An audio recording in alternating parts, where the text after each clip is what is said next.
Hi, my name is Christie McKinney, and I am the Pediatric Enrichment Program Representative, or PEP Rep. I'm going to talk to you today about the ASQ-3 and the MCHAP. I want to start first with some developmental delay statistics that we have from the CDC. So approximately about 17% of children have a developmental disability, anywhere from a speech and language impairment to severe developmental disabilities, such as intellectual disabilities, cerebral palsy, and autism. But fewer than half of them are identified before starting school. And this is the reason we do what we do. Now, the autism statistics have just changed this year in 2013. So 1 in 88 children have been identified with autism. That's a 23% increase since 2009 and a 78% increase since 2007. It's 5 times more common in boys, which is about a 1 in 54, as in the girls, which is 1 in 252. Again, most children are not diagnosed until the age of 4, which is way too late. We want to see them diagnosed a lot earlier. So now let's go into the ASQ-3. This screening tool has 21 intervals, 21 questionnaires.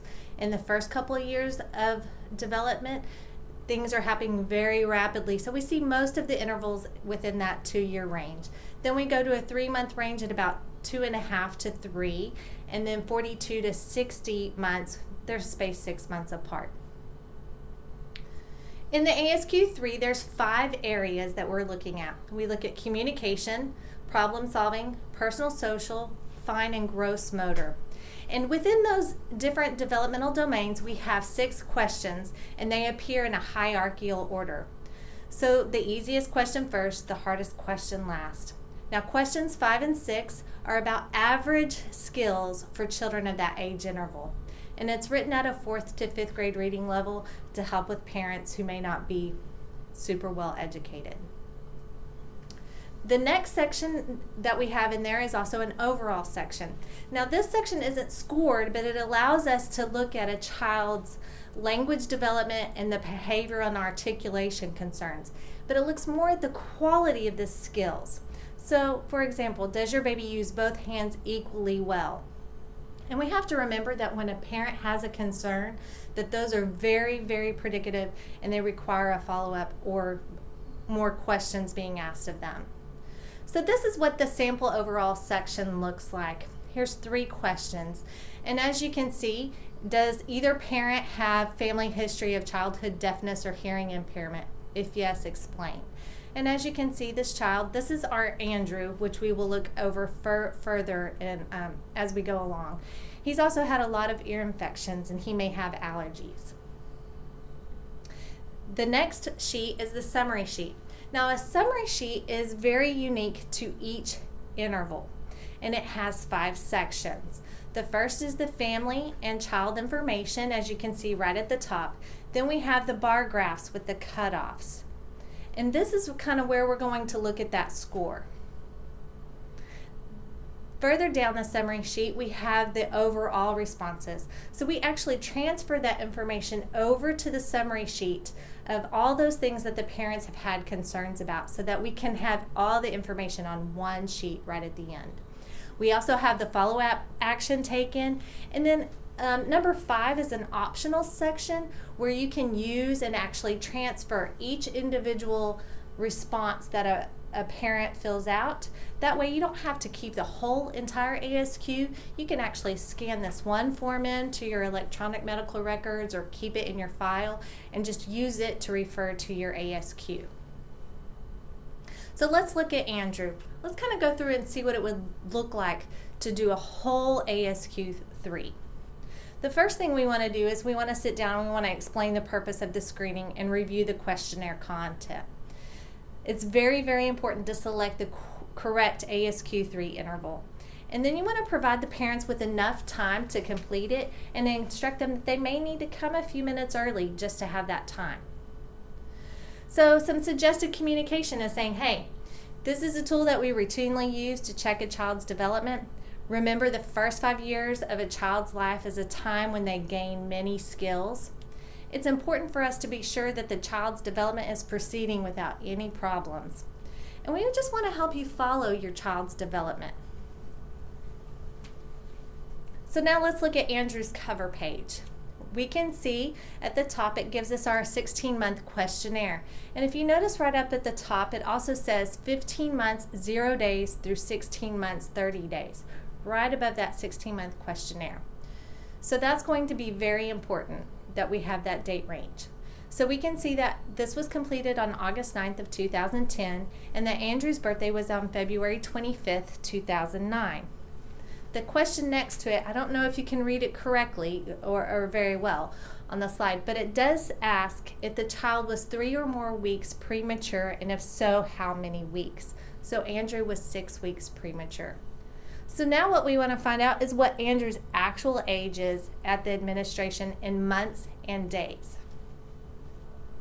So what we're going to do is we're going to take the year, the months, and the days and subtract the year, the months, and the days. So now we get a year, 5 months, and 14 days. So his age at administration is 17 months, 14 days. But here's the kicker. We have to adjust for prematurity. When a child is less than 24 months old and 3 or more weeks premature, we need to adjust. Studies have shown time and again that if a child is under the age of 2 and they were premature, that they need time to catch up on those skills that they've lost over those premature weeks. Now we give them to a 2. After that, they should be catching up with their peers and they should be on target. So what we're going to do is we're going to subtract the weeks of prematurity from the child's age at administration. So Andrew's adjusted age would be 17 months, 14 days, minus the 6 weeks of prematurity to give us a total of 16 months. So that's why we have the 16-month questionnaire. So now the next thing we want to do is once we have it, we want to score it. The first thing we want to do is we want to review all the responses. If there's anything missing, we want to try to obtain those answers. If items are inappropriate, maybe for cultural or spiritual beliefs, we can omit those items. That's quite all right. Only up to 2 items can be omitted within a section though. Then we're going to calculate those area totals.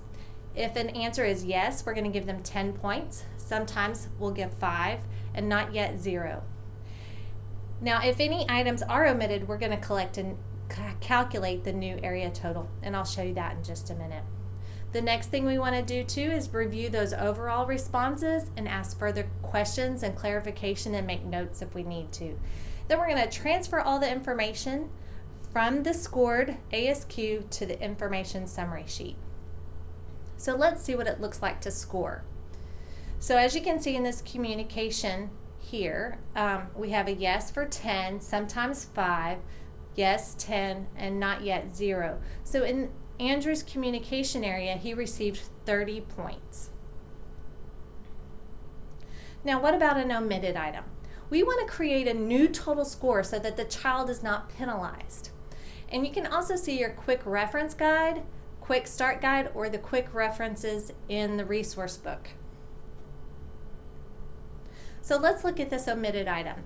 In its personal social, in question number 4, it says, while looking at himself in the mirror, does your child offer a toy to his or her image?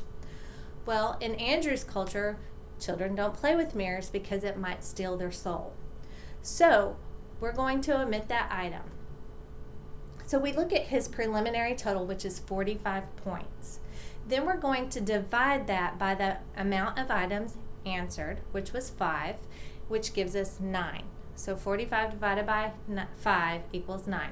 Now we're going to add that 9 back as the omitted item. So 45 plus 9 equals 54. And so for the personal social section, Andrew gets 54 points. The next thing we're going to do is score interpretations in the follow-up. Now we have to look at all the different areas when we do this. We want to look at the total area scores, we want to look at parental concerns, and additional considerations. So what other factors could have impacted his screening results? Some of those things might be biological or health factors, the family and cultural context, what's going on at home that might cause those things to be a little delayed, opportunity to practice skills. Can't tell you how many times I've heard, What? You want me to give him scissors? I'm not going to give him scissors. He'll cut his own hair. He'll cut his sister's hair. Or crayons. They'll color on the wall. So they just may not have the opportunity at home to practice the skills. Then the developmental history, the extent and frequency of contact. How much do they actually get to do some of these things or have the ability to play with peers? And then you want to look at the resources that they have available. So recommendations for follow-up. Now we have the above monitor zone, which we'll go back and look here in just a second. That's that white area. In that white area, that means that they are typically developing, and we're going to provide learning activities and rescreen in 4 to 12 months. The monitor zone is the gray zone. This area, we want to provide learning activities to practice those skills, and you can rescreen in 2 hours up to 6 months. And make any referrals as appropriate. If they are in the below cutoff in one or more area, that's the black area, we want to refer for further assessment and rescreen if they're not eligible for early intervention. And also we want to look at those parental concerns and respond to all of those concerns and refer if necessary. So now let's look at Andrew's information summary. Now let me share with you some statistics here.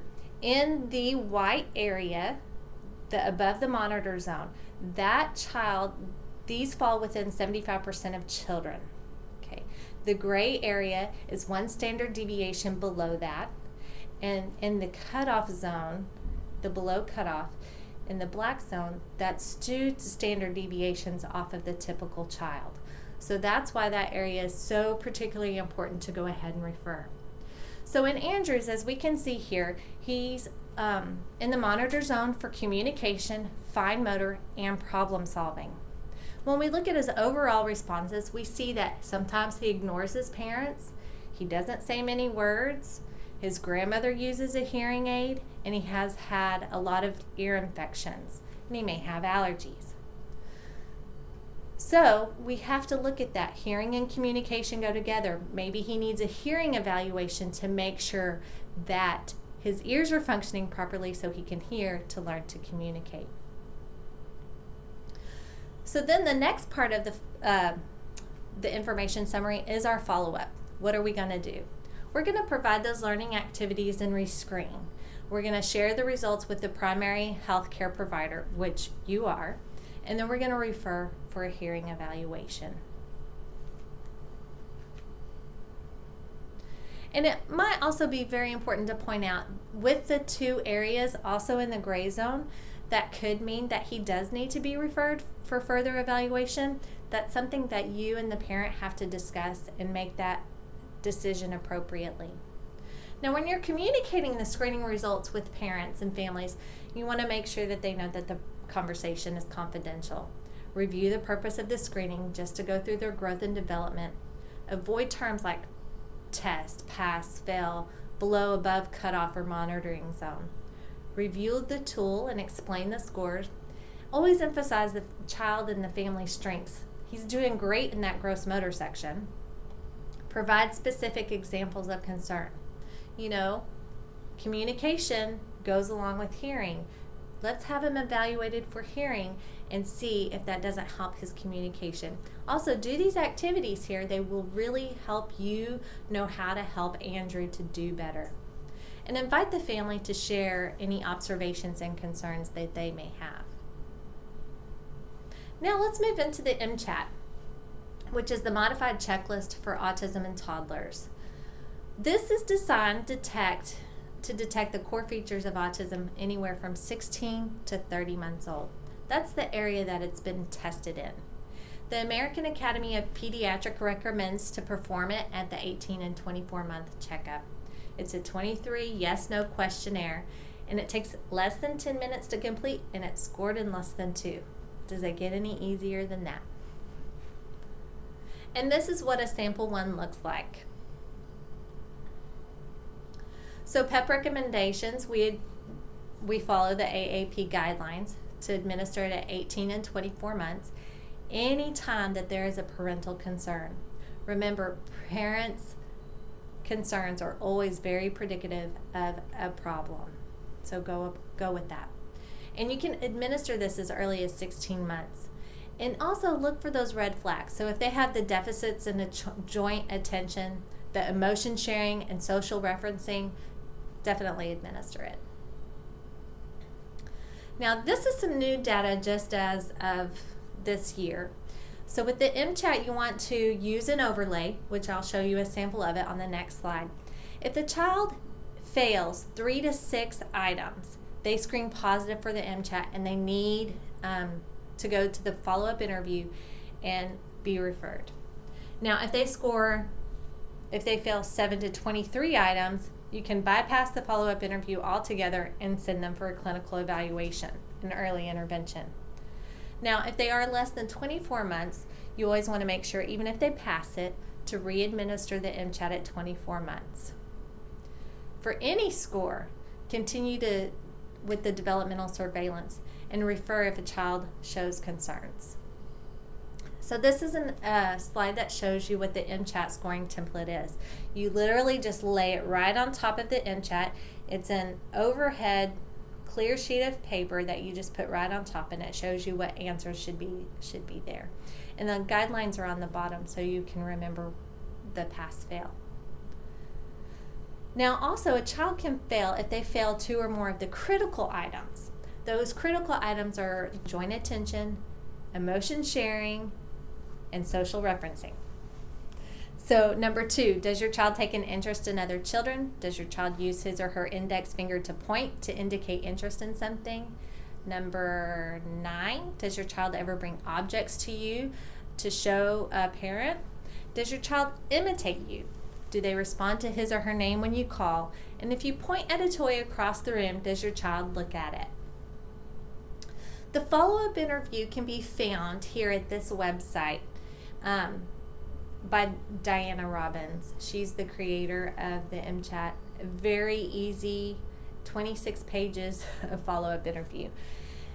But this will help you with different things that may come up. So like example number 4, does your child enjoy playing peekaboo and hide and seek? If they answer no, so maybe they do something else. Every time they walk into the room, they want to be held, picked up, thrown in the air. They do something that involves a back and forth communication with another person. Also, you can find the MCHAT in multiple languages at this website to print out. Here is an example of what that follow-up interview looks like. And as you can see, it takes you through a myriad of different questions and a flow chart that you can use to see if the child is actually failing or passing it. So the referral process. You want to complete the referral form in its entirety and fax to the appropriate referral source. We use early steps for less than 3 years old and fiddlers or child find for greater than 3 years old. And or you can also refer to a private provider if the patient is ineligible. A lot of private providers will work with patients if they are self-pay. So take that into consideration, especially with the changes we've had in early intervention services and the decrease in funding. Some kids may still need help. The referral form is a triplicate, which I will show you, and 1 copy is for your chart, 1 copy is for the parent, and 1 copy is for me. So also provide the parent with a resource card, which just gives them more information about the different referral sources and their contact information. And then the intervention activities. These are really important because sometimes parents just don't know how to play with their child. And this gives them a way to play constructively with them to help them with their growth and development.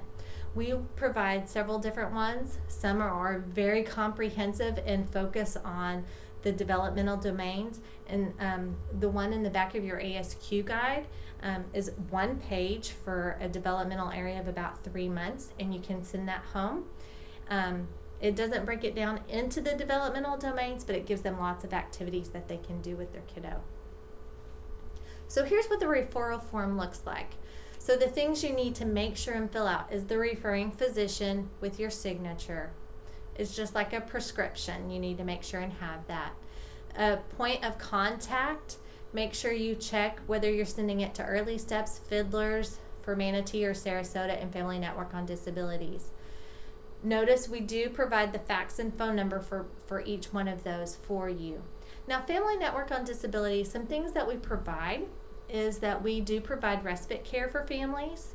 So if a family has a child with a disability, send them over to us. We would love to be able to have that opportunity to help them out, to help those parents get through these tough times. Please note that we do have a wait list, so the earlier you send them to us, the better. Another thing that we can do is that we have advocacy services. So if a family is struggling to get through the system, we can spend time with them on the phone, walk through them step by step about some of the things that they need to do to help their child along through school and through the early intervention process. Also, there's information there for other providers. The last part of the form is probably the most important. You have the child's information, their name, their date of birth, their gender, the date of screening, the tool that you used, the reason for the referral, and the medical diagnosis. Some people have used actual diagnosis codes, and that is quite all right, especially for Child Find. Sometimes it helps them later on to actually get certain therapies that they need. In the parent guardian information, one thing I want to point out is that it is critical to fill out the complete address, especially for early steps. At this point in time, they are assigning children to service coordinators according to their zip code. If they don't have a zip code, they don't know exactly where they need to go. So a complete address. Also, Child Find and Early Steps, if they can't get a hold of a parent by phone, they will mail them information. So many times parents lose their phone service for a reason or another, but their address is still available, still good. So we need to make sure and have all that information available. The last two boxes at the end give you permission to make the referral, and also gives me permission to check through Early Steps and Child Find. What I do once a month is I go through and I check the referrals with Early Steps and Child Find and say, hey, I have little Bo Peep here. I just want to check and see where Bo Peep is in your process. And then I, in turn, come back to you and tell you what they've told me. So that way we have that communication. Sometimes they get overlooked. Referrals get overlooked, and this helps expedite the process. So what we have found that if you complete the referral form in its entirety, full address, signatures, check marks, everything, that it usually takes about a month off a child's wait time, which is so critical. So information that you need to fax to the referral sources. Early Steps has told us that if you fax the screening tool used, a copy of their insurance card, the front and back. And then for Fiddler's Child Find, fax a copy of the screening tool. And then if you do a hearing and vision test, if you've completed it, send that. Again, this can save up to a month off a child's wait to receive services. The earlier the better, the earlier the better. So thank you so much for participating in the Pediatric Enrichment Program. I can't wait to meet you all and work with you. Have a great day.